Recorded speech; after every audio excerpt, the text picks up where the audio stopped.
Capítulo 12. Aqueles que eu amo.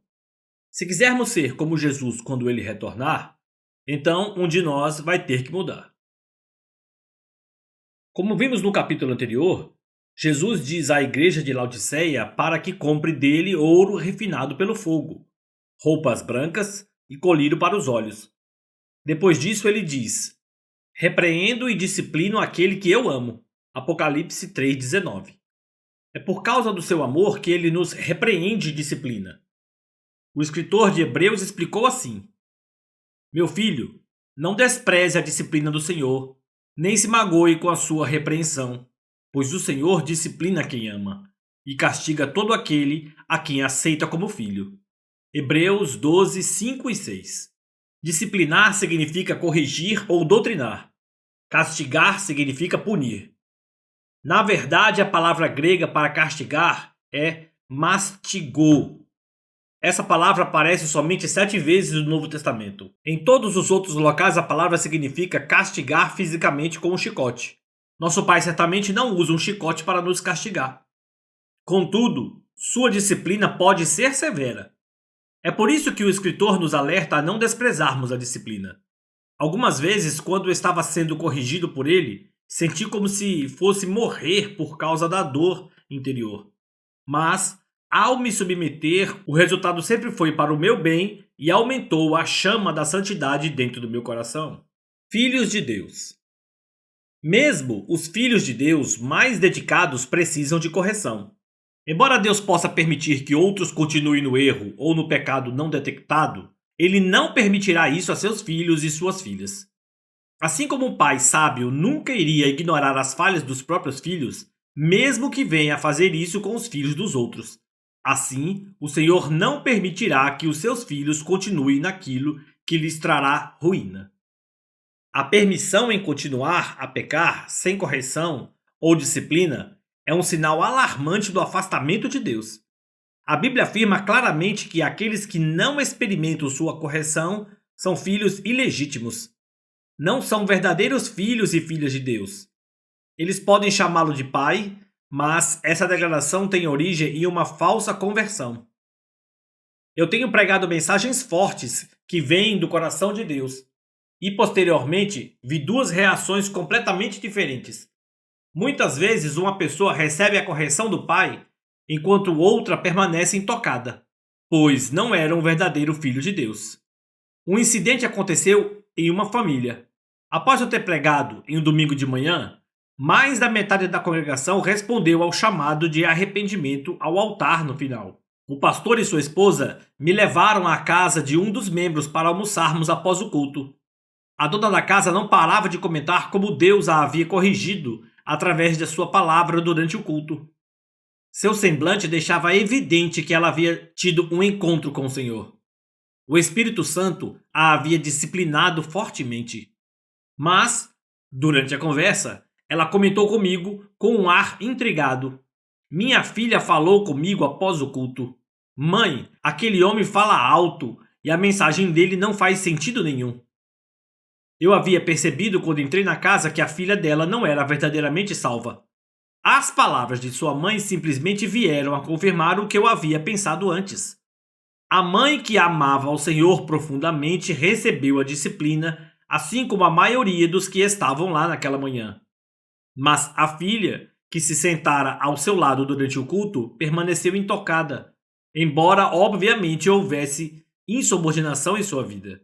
As palavras e o comportamento da jovem confirmaram que ela não era uma verdadeira filha de Deus. Contudo, se eu tivesse perguntado à filha se ela era cristã, ela teria respondido sim. Deus disciplina os seus. Seu primeiro desejo é falar-nos de forma suave através da sua palavra, como no exemplo dessa mulher. Mas, se nós não estamos ouvindo, ele usará a aflição e a dificuldade para trazer correção. O salmista declara: antes de ser castigado eu andava desviado, mas agora agradeço a tua palavra. Sei, Senhor, que as tuas ordenanças são justas e que por tua fidelidade me castigaste. Salmo 119, versículos 67 e 75. Paulo diz em relação à disciplina do Pai: é por isso que muitos de vocês estão doentes e fracos, e alguns já morreram. Se examinássemos primeiro a nossa consciência, nós não seríamos julgados pelo Senhor, mas somos julgados e castigados pelo Senhor, para não sermos condenados junto com o mundo. 1 Coríntios capítulo 11, versículos 30 a 32. Deus preferiria que dessemos ouvido às suas palavras de correção. Mas não importa como ele nos corrige. O fato é que nenhum método é prazeroso quando isso acontece. O escritor de Hebreus confirma: nenhuma disciplina parece ser motivo de alegria no momento, mas sim de tristeza. Deus está mais preocupado com nossa condição do que com o nosso conforto. O escritor observa que Deus nos corrige para o nosso bem, para que participemos da sua santidade. O processo de santidade é o propósito da sua correção. O escritor continua: portanto, fortaleçam as mãos enfraquecidas e os joelhos vacilantes. Façam caminhos retos para os seus pés, para que o manco não se desvie, antes seja curado. Versículos 12 e 13. As mãos simbolizam serviço ou as obras que produzem para o Senhor. Os joelhos simbolizam nosso caminhar ou a maneira que vivemos. Fortalecer é não adular, é falar a verdade em amor. Jesus não estava enfraquecendo a igreja de Laodiceia com suas palavras de advertência e correção.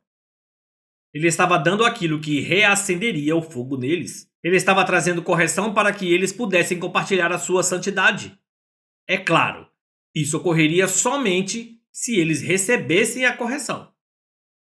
Por que temos nos retirado e evitado fortalecer o fraco na igreja? Por que não temos falado mensagens na mesma maneira que Jesus falava? Por que a maioria das mensagens pregadas e escritas nas igrejas ocidentais é sobre paz, prosperidade e felicidade, quando desesperadamente precisamos ser confrontados pela verdade? Deus falou por intermédio de Jeremias sobre os pregadores do seu tempo, os quais estavam suavizando as mensagens ao pregá-las para as pessoas mornas. Se estivessem estado no meu conselho, não teriam feito o meu povo ouvir as minhas palavras, e eu teria feito voltar do seu mau caminho e da maldade de suas ações. Jeremias capítulo 23, versículo 22. Será que estamos conduzindo e voltando os corações do povo para a justiça e preparando nossa geração para se encontrar face a face com um Deus Santo? Ou estamos acariciando seus ouvidos com palavras que não chamam a uma mudança no sentido de temer a Deus? Pacificador ou apaziguador? Nós lemos em Hebreus: esforcem-se para viver em paz com todos e para serem santos. Sem santidade, ninguém verá o Senhor. Cuidem que ninguém se exclua da graça de Deus. Hebreus 12, 14 e 15. A primeira coisa que o escritor declara é que devemos estar em paz com todos. Jesus nunca disse bem-aventurados que mantêm a paz. Ele disse bem-aventurados os pacificadores. Mateus 5, 9. Você pode perguntar: existe diferença? Muita diferença. Uma pessoa que tenta manter a paz, tenta mantê-la a qualquer custo. Assim, ela compromete a verdade para evitar o confronto. Um apaziguador, portanto, não trará as palavras do coração de Deus para que haja mudança quando for necessário, como Jesus fez quando precisou falar com a maioria das igrejas no livro do Apocalipse. Então as pessoas continuarão confortáveis em sua atual condição, quando na verdade precisam de uma mudança que as faça temer ao Senhor. Um pacificador, por outro lado, busca a verdadeira paz e, se for necessário, ele insistentemente confronta as pessoas com a verdade ou a justiça, a fim de produzir a paz verdadeira. Um pacificador ama a justiça e odeia o pecado. Ele não recua. Ele chama o pecado por seu verdadeiro nome, pecado, e não de erro ou fraqueza. Sua repulsa pelo pecado vem do amor que ele tem por Deus e por seu povo. Seu desejo verdadeiro é que venha sobre o povo o que lhes é melhor, não necessariamente o que lhes deixa feliz. Ele está mais preocupado em trazer o que irá lhes ajudar e não em ser popular ou agradável aos olhos deles. Ele não tem interesse em ter ganho pessoal. Ele se deleita na verdadeira misericórdia e justiça. Ele ama a santidade, o seu coração queima por ela, pois seu coração queima por Deus, fortalecendo o fraco para possuir a santidade. O escritor de Hebreus exorta aos leitores que possuam santidade, porque sem santidade ninguém verá o Senhor. Anteriormente aprendemos que os filhos de Israel confessaram o desejo de se aproximar de Deus, que na verdade não existia. Essa era a intenção e não o verdadeiro desejo deles. Eles não podiam se aproximar de Deus como Moisés fez, pois não removeram os desejos que o Egito havia transmitido a eles. Se eles tivessem se aproximado de Deus, suas impurezas seriam reveladas, o que eles não queriam. O escritor de Hebreus esclarece o que Deus tem dito a seu povo através dos anos. Isaías escreveu algo similar. Fortaleçam as mãos cansadas, firmem os joelhos vacilantes. Isaías 35:3. Após as mãos e os joelhos serem fortalecidos, o profeta do Antigo Testamento anuncia que os olhos dos cegos serão abertos e os ouvidos dos surdos se abrirão. O deserto se tornará terra frutífera, tudo porque seu povo foi fortalecido a andar em santidade. Isaías declara: e ali haverá uma grande estrada, um caminho, que será chamado caminho de santidade. Os impuros não passarão por ele. Servirá apenas aos que são do caminho. Os insensatos não o tomarão. Isaías capítulo 35, versículo 8. Os caminhos de Deus são mais altos que os dos homens. Esse elevado caminho de santidade simboliza o caminho da vida, o qual Jesus diz que é estreito. Veja Mateus capítulo 7, versículos 13 e 14. Isso fala do caminho mais elevado da santidade. Nós alcançamos esse caminho de santidade somente quando estamos abertos para receber a correção do Pai. De acordo com o profeta, o insensato não andará por ele. Um insensato é alguém que vê seus próprios pensamentos e sua vida como um exemplo de sabedoria. Provérbios 12:15 diz que o caminho do insensato parece-lhe justo.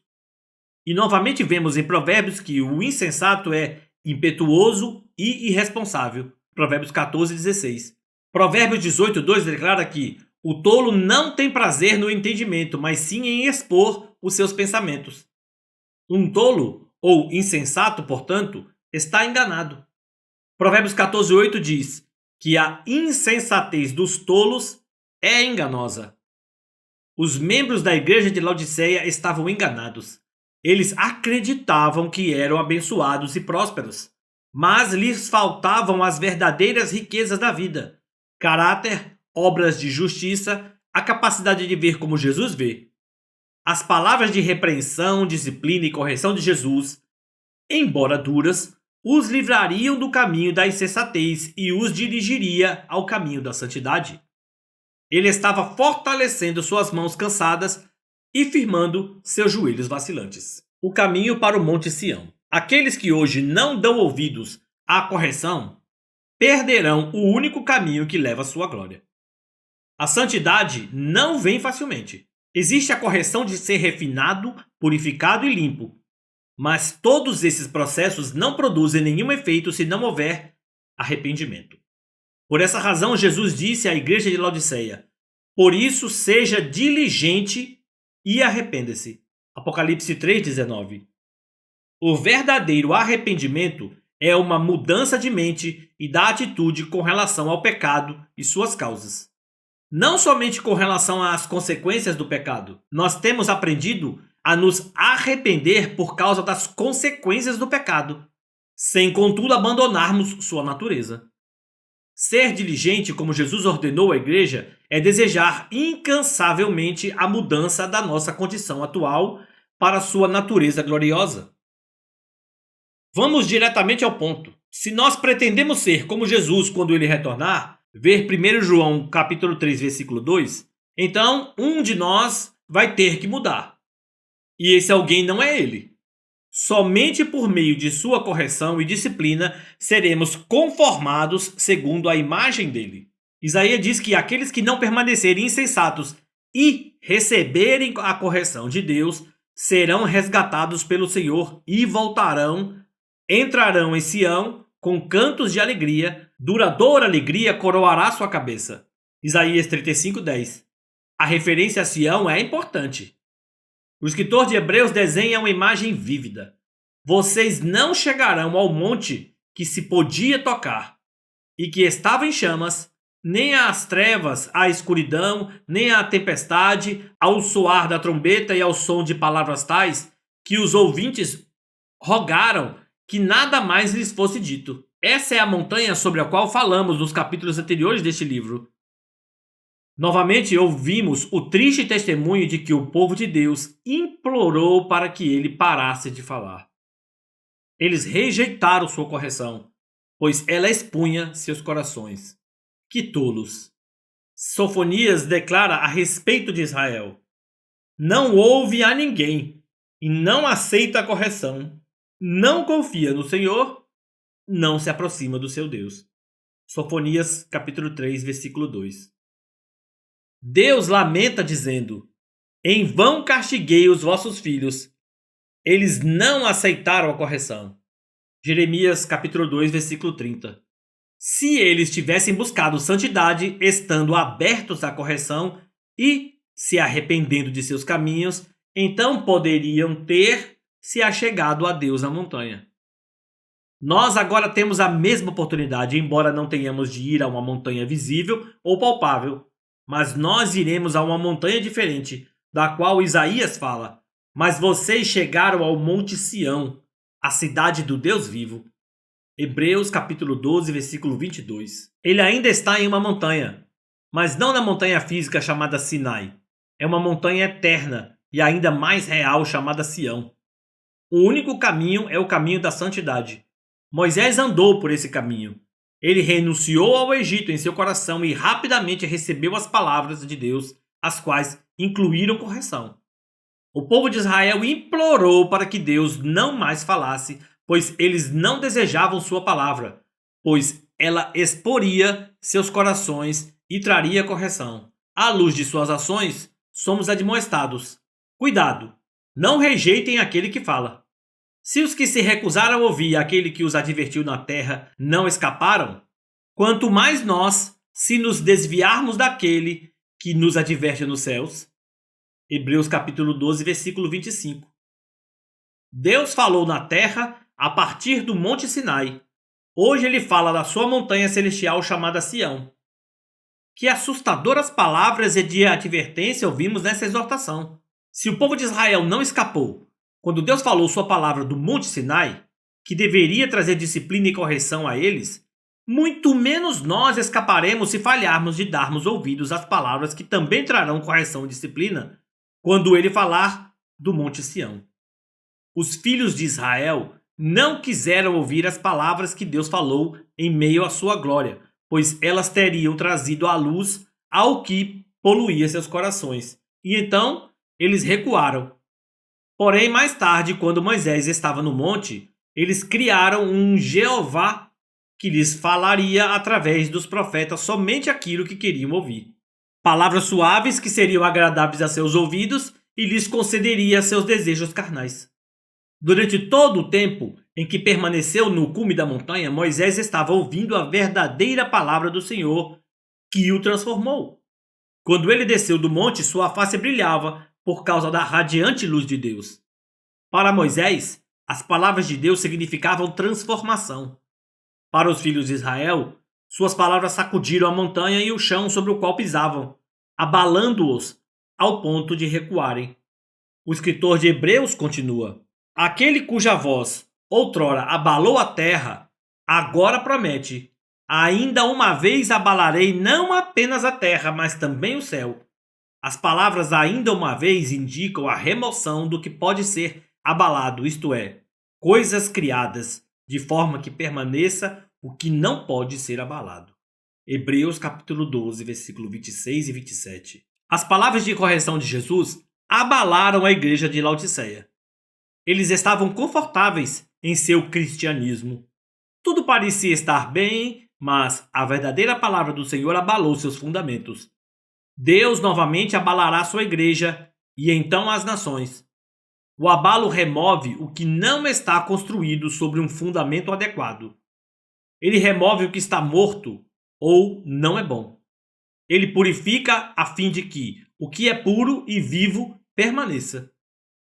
Os únicos que precisam temer o abalo de Deus são aqueles que não temem o Senhor. Isaías fala sobre isso. Em Sião, os pecadores estão aterrorizados. O tremor se apodera dos ímpios. Quem de nós pode conviver com o fogo consumidor? Quem de nós pode conviver com a chama eterna? Aquele que anda corretamente e fala o que é reto, que recusa o lucro injusto, cuja mão não aceita suborno, que tapa os ouvidos para as tramas de assassinatos e fecha os olhos para não contemplar o mal. É esse homem que habitará nas alturas. Seu refúgio será a fortaleza das rochas. Terá suprimento de pão, e água não lhe faltará. Isaías capítulo 33, versículos 14 a 16. Ele não diz os pecadores do Egito, e sim os pecadores em Sião. Ele está se referindo aos que estão na igreja e que não têm o temor do Senhor e não buscam santidade. Eles não estão seguros e serão abalados. Esse terror somente tomará conta deles quando Deus revelar sua glória. O fogo consumidor e eterno se refere a Deus. O escritor de Hebreus conclui o capítulo. Por isso, recebendo nós um reino inabalável, retenhamos a graça, pela qual sirvamos a Deus de modo agradável, com reverência e santo temor, porque o nosso Deus é fogo consumidor. Hebreus capítulo 12, versículo 28 e 29. Nosso Deus é fogo consumidor. Embora muitas passagens do Antigo Testamento tenham sido citadas neste livro, eu tenho, pela graça de Deus, tentado trazer uma mensagem com base em passagens do Novo Testamento. Nosso Deus é amor, mas também é fogo consumidor. A descrição de sua gloriosa presença não é algo que pode ser considerado levianamente como muitos de nós temos feito. Para confirmar sua glória maravilhosa, o escritor de Hebreus comenta: o espetáculo era tão visível que até Moisés disse: estou apavorado e trêmulo. Hebreus 12, 21. Isso corresponde ao que o apóstolo João testemunhou quando viu Jesus. Quando o vi, caí aos seus pés como morto. Apocalipse capítulo 1, versículo 17. Sim, ele nos ama com um amor maior do que nossas mentes podem compreender. Mas esse amor não diminui de modo algum sua santidade. É por isso que o escritor de Hebreus nos diz: retenhamos a graça, pela qual sirvamos a Deus de modo agradável, com reverência e santo temor. Hebreus capítulo 12, versículo 28. Ai, como precisamos da graça de Deus para andarmos no temor do Senhor, para que sejamos santos como Ele é santo. Ver Levítico 19:2, Mateus 5:48, 1 Pedro capítulo 1, versículo 16. Como aprendemos, somente os que temem a Deus e buscam a santidade são capazes de habitar em sua gloriosa presença. Retornemos aos versículos que citamos no segundo capítulo deste livro. Pois somos santuário do Deus vivo. Como disse Deus, habitarei com eles e entre eles andarei. Serei o seu Deus e eles serão meu povo. Portanto, saiam do meio deles e separem-se, disse o Senhor. Não toquem em coisas impuras, e eu os receberei. E lhes serei pai, e vocês serão meus filhos e minhas filhas, diz o Senhor Todo-Poderoso. Amados, visto que temos essas promessas, purifiquemo-nos de tudo que contamina o corpo e o espírito, aperfeiçoando a santidade no temor do Senhor. Segundo Coríntios capítulo 6, versículo 16 a 18 e o capítulo 7, versículo 1. Agora você conhece o contexto. Você não entrou nessa história no meio do clímax, perdendo o contexto. Espero que o entendimento dessa história tenha se tornado claro para você. Seu coração arderá de paixão se você desejar a glória de Deus mais do que qualquer outra coisa.